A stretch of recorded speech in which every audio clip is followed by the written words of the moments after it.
तो इस पार्ट में हम सीखेंगे एलिमिनेशन मेथड। तो एलिमिनेशन मेथड एक और तरीका है जिससे आप लीनियर इक्वेशंस को सॉल्व कर सकते हैं और उसके जो सॉल्यूशंस है वो फाइंड आउट कर सकते हैं। ठीक है, तो लास्ट पार्ट में आपने सब्स्टिट्यूशन मेथड सीखा था, अभी हम एलिमिनेशन मेथड सीखेंगे और इसके बाद जो लास्ट है method that is cross multiplication method, वो हम इसके बाद सीखेंगे। ठीक है, तो एलिमिनेशन मेथड में आपको बता दूं ये भी बहुत सिंपल है, कुछ डिफिकल्ट नहीं है, आपको कुछ स्टेप्स हैं जो फॉलो करने हैं। तो आपके सामने दो इक्वेशंस हैं, 9x minus 4y equal to 2000 और 7x minus 3y equal to 2000। ठीक है, तो इसको मैं फर्स्ट और इसको मैं सेकंड मार्क कर देता हूं। ठीक है, अब क्या करना है, अब हमें एलिमिनेशन मेथड का मेन फंडा क्या होता है कि दोनों ही इक्वेशंस में से कोई भी एक जो वेरिएबल है उसको कैंसिल आउट करना है। ठीक है, उसको खत्म करना है। कैसे खत्म करेंगे, देखिए पहले वाले इक्वेशन में है 9x माइनस 4y, ठीक है, दूसरे वाले में है 7x माइनस 3y। तो जो वेरिएबल है वो तो सेम ही है, xy, लेकिन जो वेरिएबल के कोफिशिएंट्स है वो अलग है। तो x का कोफिशिएंट फर्स्ट वाली इक्वेशन में क्या है 9, सेकेंड वाली इक्वेशन में क्या है 7। ठीक है, सिमिलरली y का जो वेरिएबल है फर्स्ट वाली इक्वेशन में, सॉरी y का जो कोफिशिएंट है फर्स्ट वाली इक्वेशन में वो क्या है -4, सेकेंड वाले में क्या है -3। तो साइंस दोनों के सेम है, करेक्ट, इसमें भी माइनस है इसमें भी माइनस है, लेकिन जो कोफिशिएंट है 4 और 3, अब आपको देखना है कि 4 और 3 में कौन सा ऐसा नंबर है जो इन दोनों के ही टेबल में कॉमन आता है। ठीक है, कौन सा नंबर है जो 4 के टेबल में भी आता है 3 के टेबल में भी आता है, 12, करेक्ट। तो हमको क्या करना है, हमको इन दोनों जो वेरिएबल्स हैं, जो इनके कोफिशिएंट्स है वेरिएबल के, इनको 12 बनाना है। कैसे बनाएंगे, हम यहां पे लिखेंगे मल्टीप्लाइंग इक्वेशन 1 बाय 3। ठीक है, तो अगर 3 से मल्टीप्लाई करेंगे इक्वेशन 1 को तो ये हो जाएगा 9 3 27, ये हो जाएगा 4 3 12। ठीक है, और ये 2000 को भी हम 3 से मल्टीप्लाई कर देंगे। तो जब भी हम इक्वेशन को मल्टीप्लाई करते हैं तो हर एक टर्म को मल्टीप्लाई करना होता है। ठीक है, तो ये ध्यान रखिएगा। एंड मल्टीप्लाइंग इक्वेशन 2 बाय 2 को किससे करेंगे 4 से। ठीक है, तो अब ये इक्वेशन क्या बन जाएंगे, ये बन जाएंगे पहले वाला 27x, ठीक है, माइनस 12y इक्वल टू 6000। ठीक है, और दूसरा वाला क्या बन जाएगा, दूसरा वाला बनेगा 28x minus 12y equal to 8000। समझ गए। ठीक है, तो पहले वाले को मैंने 3 से मल्टीप्लाई कर दिया, दूसरे वाले को 4 से मल्टीप्लाई कर दिया। तो अब देखेंगे कि जो y वेरिएबल है इसका जो कोफिशिएंट्स है दोनों ही केसेस में सेम हो गया है। समझ गए। तो हमारा मेन मोटो यही है कि दोनों को पहले सेम करना है। तो ये हो गया हमारा फर्स्ट स्टेप। तो ये ध्यान रखना, दिस इज फर्स्ट स्टेप, वे कोई भी एक वेरिएबल के कोफिशिएंट्स को सेम करना है। सेकंड स्टेप क्या है, सेकंड स्टेप है इन दोनों को सब्ट्रैक्ट करना। ठीक है, तो हम कैसे करेंगे, इसको हम मार्क कर देते हैं अब 3, इसको मार्क कर देते हैं 4। ठीक है, तो ये हो गया इक्वेशन नंबर 3, ये हो गया इक्वेशन नंबर 4। अब हम लिखेंगे सब्ट्रैक्टिंग इक्वेशन 3 फ्रॉम 4। तो आप 4 फ्रॉम 3 भी कर सकते हैं, उसमें कोई प्रॉब्लम नहीं है। मैं 3 फ्रॉम 4 क्यों कर रहा हूं, क्योंकि 4 के जो वैल्यूज हैं, जो कोफिशिएंट्स हैं, वो बड़े हैं 3 से, तो मेरे सब्ट्रैक्शन में वो इजी होगा। अगर आप चाहें तो 4 से 3 को भी माइनस कर सकते हो, उसमें आपको साइंस का ध्यान रखना पड़ेगा। ठीक है, ओके। तो जब हम सब्ट्रैक्ट करेंगे तो क्या करेंगे, इसने बोला है सब्ट्रैक्टिंग 3 फ्रॉम 4, तो 4 में से 3 को माइनस करना है। तो पहले हम इक्वेशन 4 को लिख लेंगे। इक्वेशन 4 हो गया 28x माइनस 12y, तो ये हो गया LHS इक्वेशन 4 का। अब इसके साथ हमको माइनस क्या करना है, माइनस करना है इक्वेशन 3 का LHS। तो पहले हम माइनस लगाएंगे, फिर एक ब्रैकेट ओपन करेंगे, उसमें लिखेंगे 27x minus 12y bracket close. तो दोनों के LHS मैंने लिख दिए हैं। अब इक्वल टू, अब लिखेंगे RHS। RHS में भी पहले हम 4 वाले RHS को लिखेंगे, फोर्थ इक्वेशन के। ठीक है, 8000 माइनस जो थर्ड इक्वेशन है उसका RHS लिखेंगे विच इज 6000। ठीक है, तो इस तरीके से हम सब्ट्रैक्ट करते हैं। अब LHS में जो ये ब्रैकेट है इसको ओपन करना होगा। ठीक है, तो ओपन करते टाइम क्या करेंगे हम, देखिए 28x माइनस 12y। अब क्योंकि ये ब्रैकेट के अंदर है पूरा का पूरा टर्म और ब्रैकेट के बाहर क्या है माइनस, तो ये माइनस ब्रैकेट के अंदर जितने भी टर्म्स है सबके साथ मल्टीप्लाई हो जाएगा। तो माइनस मल्टीप्लाइड बाय 27x, तो कितना हो जाएगा -27x ठीक है, और ये माइनस मल्टीप्लाइड बाय -12 क्या हो जाएगा, +12y, ठीक है, इक्वल टू 8000 माइनस 6000 कितना होता है, 2000, राइट। अब हम क्या करेंगे, अब आप देखिए कि इसमें ये वाला टर्म और ये वाला टर्म लाइक है, प्लस दोनों के साइन भी ऑपोजिट हैं और कोफिशिएंट्स सेम है, तो ये दोनों कैंसिल आउट हो जाएंगे, ठीक है, -12y + 12y, करेक्ट है। तो बचा क्या हमारे पास, 28x माइनस 27x, तो 28x में से -27x कर देंगे तो कितना बचेगा, x, ठीक है, विच इज इक्वल टू 2000। तो x का वैल्यू हमारे पास आ गया 2000। तो अब एक वेरिएबल का वैल्यू तो हमारे पास आ गया, अब हम क्या करेंगे, ये जो x का वैल्यू है इसको किसी भी एक इक्वेशन में पुट करना है तो हमको y का वैल्यू मिल जाएगा। तो थर्ड स्टेप क्या हुआ, putting x is equal to 2000 in equation 1। तो फर्स्ट वाले इक्वेशन में मैं x इक्वल टू 2000 पुट कर दूंगा। तो फर्स्ट वाला इक्वेशन क्या था, फर्स्ट वाला इक्वेशन हमारा था 9x minus 4y equal to 2000, ठीक है। तो 9x minus 4y equal to 2000 हम यहाँ पे लिखेंगे, 9x minus 4y equal to 2000। तो x के जगह पे x का वैल्यू, तो 9 multiplied by 2000 minus 4y equal to 2000, ठीक है। तो 9 मल्टीप्लाइड बाई 2000 कितना होगा, 18000 माइनस 4y इक्वल टू 2000। अब माइनस 4y कितना हो जाएगा, minus 4y is equal to 2000 minus 18000, ठीक है, तो ये हो जाएगा माइनस 16000, ठीक है। And then y is equal to कितना होगा, माइनस 16000 अपॉन -4, तो माइनस माइनस कैंसिल हो जाएगा और ये 4 से इसको कैंसिल कर देंगे, तो हमारे पास y इक्वल टू कितना आएगा, 4000। समझ गए। तो हमारे पास y आ गया है करेक्ट, और हमारे पास x भी आ गया है। तो ये जो मेथड है इसको बोलते हैं एलिमिनेशन मेथड। क्यों बोलते हैं, क्योंकि इसमें हम एक वेरिएबल को कैंसिल कर देते हैं, एलिमिनेट कर देते हैं, और उससे हमको दूसरे वेरिएबल का वैल्यू मिल जाता है। जब हमको दूसरे वेरिएबल का वैल्यू मिलता है उसको हम किसी भी एक इक्वेशन में पुट करते हैं तो हमको जो बचा हुआ वेरिएबल है उसका भी वैल्यू मिल जाता है, ठीक है। तो एक और बार मैं आपको ब्रीफ कर देता हूं स्टेप्स क्या क्या थे। पहला वाला स्टेप क्या है, आपको कोई भी एक वेरिएबल के कोफिशिएंट को इक्वल करना है, ठीक है। उसके लिए हम मल्टीप्लीकेशन का यूज करते हैं, जैसे कि यहां पे मैंने किया, multiply equation 1/3 and multiplying equation 2/4, क्योंकि 4 और 3 के टेबल में 12 जो है वो आता है दोनों के ही टेबल में, ठीक है। तो 4 के साथ हमने 3 को मल्टीप्लाई किया, 3 के साथ 4 को मल्टीप्लाई किया।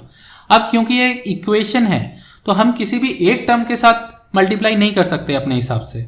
अगर हम मल्टीप्लाई करेंगे तो हमको पूरे इक्वेशन के साथ मल्टीप्लाई करना पड़ेगा, मतलब इक्वेशन के हर एक टर्म के साथ मल्टीप्लाई करना पड़ेगा। तो वही मैंने यहाँ पे किया, इक्वेशन 1 को मैंने 3 से मल्टीप्लाई किया, तो 3 multiplied by 9 is 27x, 3 multiplied by -4y is equal to -12y, और 3 मल्टीप्लाइड बाय 2000 इक्वल टू 6000, ठीक है। तो ये वाला इक्वेशन हमारा बन गया, राइट। सिमिलरली सेकेंड वाले इक्वेशन में भी हमने यही प्रोसेस रिपीट किया, ठीक है, 4 से मल्टीप्लाई करके। अब जब हमारा एक टर्म इक्वल हो गया है, दैट इज -12y दोनों ही इक्वेशन में, अब हम क्या कर देंगे, सब्ट्रैक्ट कर देंगे। अब हम सब्ट्रैक्ट क्यों कर रहे हैं, एडिशन क्यों नहीं कर रहे हैं? तो अगर हम एडिशन करेंगे तो क्या होगा, एडिशन अगर करेंगे तो ये -12 ऐड हो जाएगा, तो ये हो जाएगा -24y, कैंसिल नहीं हो पाएगा, समझे। तो क्योंकि साइंस दोनों के सेम है दोनों इक्वेशन में, इसलिए मैंने यहाँ पे सब्ट्रैक्ट किया है, क्योंकि सब्ट्रैक्शन करने पे क्या होता है, जो दूसरा वाला इक्वेशन है उसके साइंस चेंज हो जाते हैं, समझ गए। तो जब हमने सब्ट्रैक्ट किया तो जो दूसरा वाला मतलब थर्ड वाला इक्वेशन था उसके साइंस चेंज हो गए, देखिए यहाँ पे, ठीक है। तो जब साइंस चेंज हो गए तो ये -12y और +12y हो गया, तो -12y और +12y क्या हुआ, कैंसिल आउट हो जाता है, समझ गए। अगर यहाँ पे इक्वेशन में ये +3y होता तो मैं क्या करता, एडिशन करता, ठीक है, क्योंकि मुझे तब साइन चेंज करने की जरूरत ही नहीं थी, समझ गए। तो एक और एग्जांपल हम देखते हैं, ये आपके स्क्रीन पर 2 इक्वेशन है, इन दोनों इक्वेशंस को सॉल्व करना है यूजिंग एलिमिनेशन मेथड, ठीक है। तो अब देखिए फर्स्ट वाला इक्वेशन क्या है, 2x + 3y इक्वल टू 8, तो इसको 1 मार्क कर देते हैं, और सेकेंड वाला जो है वो 4x + 6y इक्वल टू 7, इसको सेकेंड मार्क कर देते हैं, ठीक है। अब हमें फर्स्ट स्टेप में क्या करना होता है, कोई भी एक कोफिशिएंट को इक्वल करना होता है, तो किसको करें, अब देखिए x को कर देते हैं, तो 2 और 4 के टेबल में क्या कॉमन आता है, 8 कॉमन आता है, करेक्ट। तो हम क्या लिखेंगे, multiplying equation 1 by 4 and equation 2 by 2, ठीक है। तो सबसे पहले इक्वेशन 1 को हम 4 से मल्टीप्लाई करेंगे, तो ये हो जाएगा 4 2 8x plus 12y equal to 8 4 32, ठीक है। एंड दूसरा वाला क्या हो जाएगा, 2 4 8x plus 12y equal to 14, समझ गए। तो इसको हम 3 और इसको हम 4 मार्क कर देते हैं। अब क्या करेंगे, अब 8x और 8x दोनों में आ गया है, ठीक है। अब हम करेंगे सब्ट्रैक्शन, एडिशन क्यों नहीं करेंगे, क्योंकि 8x का जो साइन है वो पॉजिटिव है और इधर भी 8x का जो साइन है वो पॉजिटिव है। तो अगर एडिशन करेंगे तो ये ऐड हो जाएगा, 8 + 8 16 हो जाएगा, लेकिन एलिमिनेट नहीं हो पाएगा, इसलिए हम यहाँ पे सब्ट्रैक्ट करेंगे। तो सब्ट्रैक्टिंग इक्वेशन 4 फ्रॉम 3, ठीक है। तो इक्वेशन 4 को 3 से माइनस करना है, तो सबसे पहले थर्ड इक्वेशन का LHS जो है वो लिख लेता हूँ, 8x प्लस 12y, और इसमें जो फोर्थ वाला इक्वेशन है उसका LHS माइनस कर दूंगा, तो ये हो जाएगा 12y इक्वल टू, अब RHS लिखूंगा, तो RHS में क्या आएगा, 32 माइनस 14, ठीक है।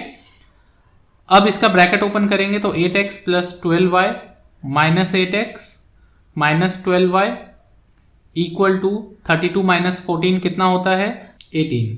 नेक्स्ट स्टेप में क्या होगा, 8x माइनस 8x कैंसिल हो जाएगा, तो 12y माइनस 12y भी कैंसिल हो जाएगा, ठीक है। तो यहाँ पे 8x मतलब x के जो कोफिशिएंट्स है वो भी इक्वल एंड ऑपोजिट हो गया है, और जो y के कोफिशिएंट्स है वो भी इक्वल एंड ऑपोजिट हो गया है, ठीक है। तो जब सारे टर्म्स कैंसिल हो जाते हैं तो बचता क्या है, 0, तो 0 इक्वल टू 18 आ रहा है यहाँ पे।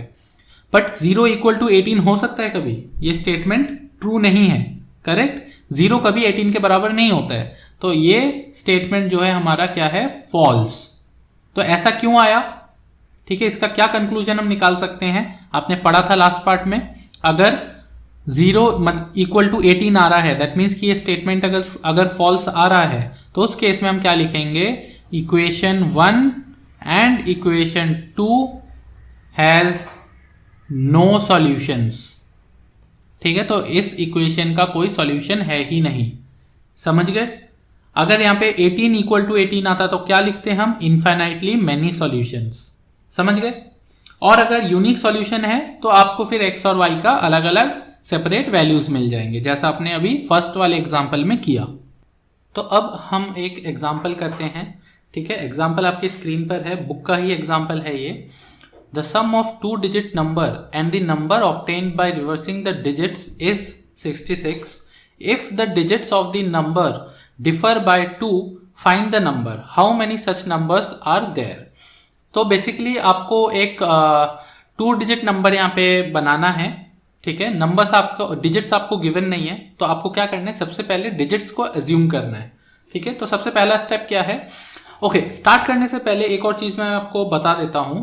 एक्सपेंडेड फॉर्म आपने छोटे क्लासेस में पढ़ा होगा, राइट। एक्सपेंडेड फॉर्म मतलब क्या होता है, फॉर एग्जांपल एक नंबर है 129, तो अगर 129 को एक्सपेंडेड फॉर्म में लिखना है तो हम कैसे लिखते हैं, हम इसके प्लेसेस लिखते हैं, करेक्ट। नंबर सिस्टम में जो प्लेसेस होते हैं, तो 9 कौन से प्लेस में, 9 वंस के प्लेस में है, 2 टेंस के प्लेस में है, और 1 हंड्रेड्स के प्लेस में। तो हम इसको क्या लिखते हैं, 1 into 100 plus 2 into 10 plus 9 into 1, ठीक है। ऐसे ही लिखते हैं हम एक्सपेंडेड फॉर्म, करेक्ट। तो ये जो एक्सपेंडेड फॉर्म है ये आपको दिमाग में रखना है इस टाइप के क्वेश्चंस करते टाइम, ठीक है, जहां पे 2 डिजिट नंबर 3 डिजिट नंबर्स की बात हो रही होगी। सिमिलरली अगर 2 डिजिट नंबर है सपोज 15, इसको कैसे लिखेंगे, 1 इंटू 10 प्लस 5 इंटू 1, करेक्ट। तो ये 1 इसको मल्टीप्लाई कर देंगे 10 से, और जो ये 5 है इसको मल्टीप्लाई कर देंगे 1 से, ठीक है। अब अगर आप इसको सॉल्व करेंगे तो आपको ये सेम 15 ही मिलेगा। देखिए 1 इंटू 10 कितना होता है 10, और 5 इंटू 1 कितना होता है +5, विच इज इक्वल टू 15, समझ गए। तो एक्सपेंडेड फॉर्म को इस तरीके से किया जाता है। तो अब हम क्वेश्चन स्टार्ट करते हैं। Let the tens digit is equal to x, ठीक है, तो 10th डिजिट को हम x मान लेते हैं क्योंकि ये एक नंबर है, 2 डिजिट नंबर बोला है, तो 2 डिजिट मतलब एक वंस का प्लेस होगा और एक टेंस का प्लेस होगा। ठीक है, तो जो टेंस का डिजिट है उसको हम x मान लेते हैं और जो डिजिट वंस में है उसको y मान लेते हैं। Let the ones digit is equal to y। ठीक है, therefore the number will be equal to, तो नंबर क्या हो जाएगा, अगर x और y ये दो डिजिट है, ठीक है, x कौन से जगह पे है, x टेंस की जगह पे है और y वंस के जगह पे है। ठीक है, तो एक्स वाई हो गया नंबर। अब इस नंबर को हम लिखेंगे कैसे एक्सपेंडेड फॉर्म में, हम लिखेंगे इसको 10 multiplied by x plus y multiplied by 1। समझ गए, तो मतलब जो x वाला डिजिट है उसको मल्टीप्लाई कर देंगे 10 से, क्यों, क्योंकि ये टेंस के प्लेस में है, और y को मल्टीप्लाई कर देंगे 1 से, क्यों, क्योंकि y जो है वो वंस के प्लेस में है, जैसे हमने एक्सपेंडेड फॉर्म किया था। ठीक है, अभी मैंने आपको बताया भी है एक्सपेंडेड फॉर्म कैसे लिखा जाता है, समझ गए, उसी तरीके से इसको लिखना है। तो इसको हम थोड़ा सिंप्लीफाई करके लिख देंगे 10x प्लस y। समझ गए, तो ये हो गया हमारा नंबर। अब क्वेश्चन में क्या बोला है, क्वेश्चन में बोला है कि number obtained by reversing the digits is 66। मतलब अब डिजिट्स को रिवर्स करना है तो जो नंबर हमको मिलेगा वो क्या होगा, 66। तो डिजिट को रिवर्स करने का मतलब क्या है कि टेंस के जगह हम जो वंस का डिजिट था वो पुट करेंगे और वंस के जगह जो टेंस का डिजिट था वो पुट करेंगे। ठीक है, तो that means number after reversing, तो number after reversing the digit is equal to 10y plus x। तो क्वेश्चन में क्या बोला है, क्वेश्चन में बोला है the sum of 2 digit number and the number obtained by reversing the digit. तो सम ऑफ 2 डिजिट नंबर मतलब जो 2 डिजिट नंबर था वो हमारा क्या था, 10x प्लस y। जब हमने डिजिट्स को रिवर्स कर दिया तो हमारे पास क्या आया, 10y plus x।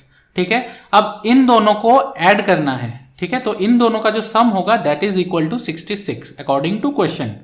The sum of 2 digit number and the number obtained by reversing the digit is 66। ठीक है, तो अब हम यहाँ पे क्या लिखेंगे, हम दोनों का सम करेंगे, दोनों नंबर्स का।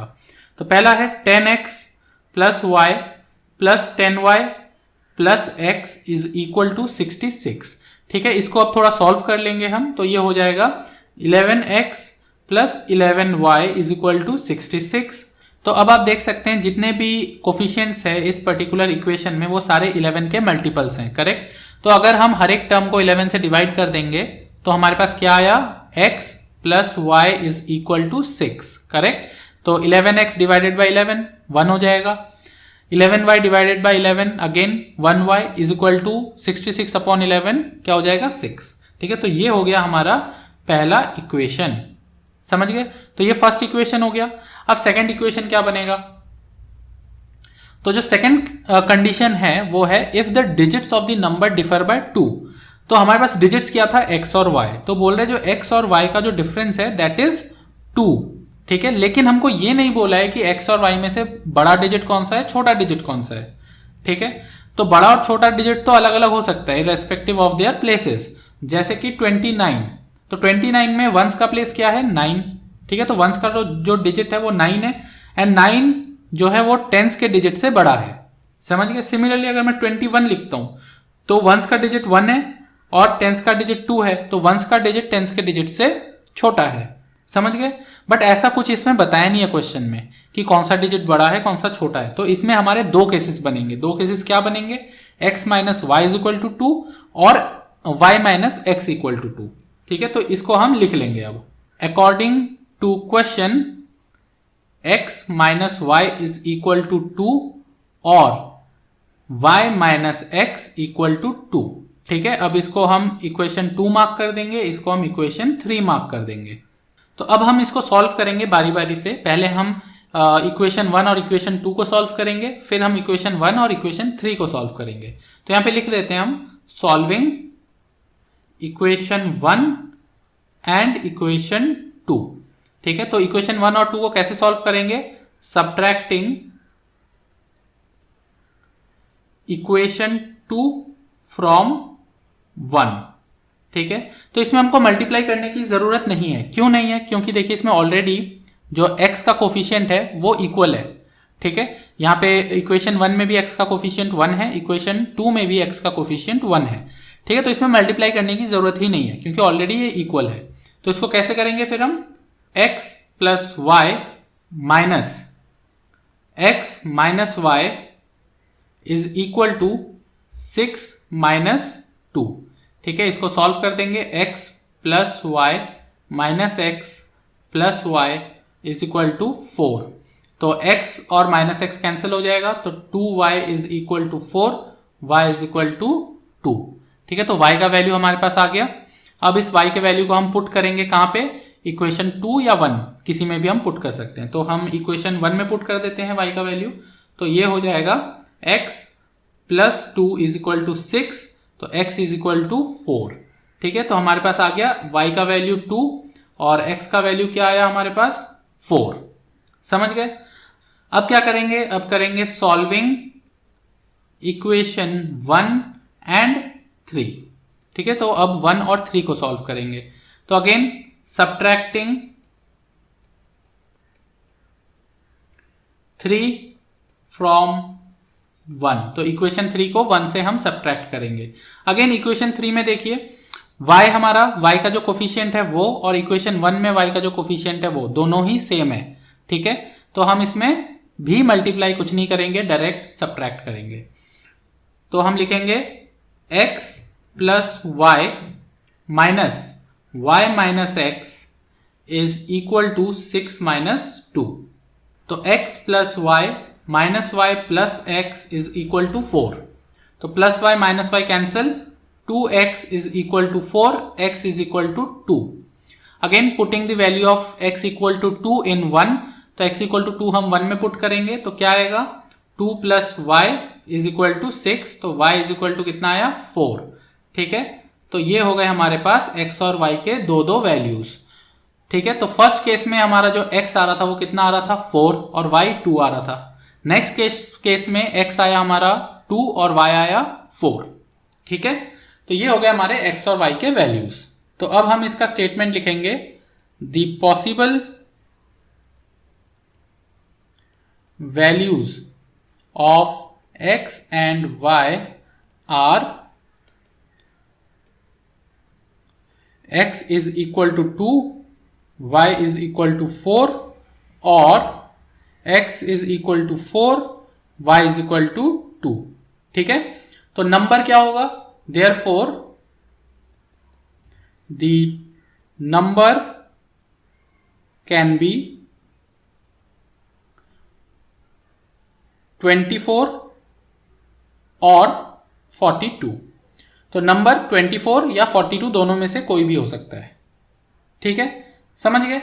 इस तरीके से आपको ये जो क्वेश्चन है वो सॉल्व करना है। तो ये वाला क्वेश्चन बहुत कॉमन है, एग्जाम में आ सकता है। तो इस क्वेश्चन को एक और बार अपने आप से घर पे प्रैक्टिस जरूर करें, बुक का ही एग्जाम्पल है।